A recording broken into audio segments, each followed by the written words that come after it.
As far as the Regina and region real estate market is concerned, at the end of quarter two, we saw very similar trends as to what we've seen for the last few years, which means lower level of sales, a longer to sell a home, lots of supply in the market, and prices down. There were a couple of encouraging signs, though, at the end of the quarter, in that we saw the second consecutive months of sales being over 360 in May and June. And the other thing was that what had been an increasing level of supplies began to moderate somewhat at the end of June, with supply levels being comparable to what they were at the end of May. So we're hoping some of those positive signs will continue into the second half of the year. The mortgage stress rules that came into effect in two rounds, one at the end of 2016 and the other beginning January of this year, certainly have an impact on our market.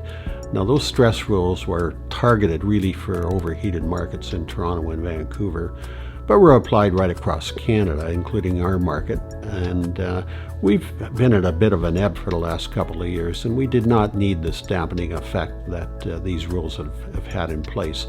Our research with our members, who represent buyers as well as sellers, have shown that many buyers have left the marketplace altogether. So here we are in a situation where demand has been somewhat weak for the last few years, and we're having these regulatory rules take even more buyers out of the marketplace.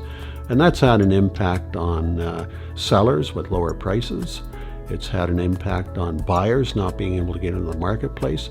And it's had an impact on the whole community in the sense that everyone has lost some equity from it.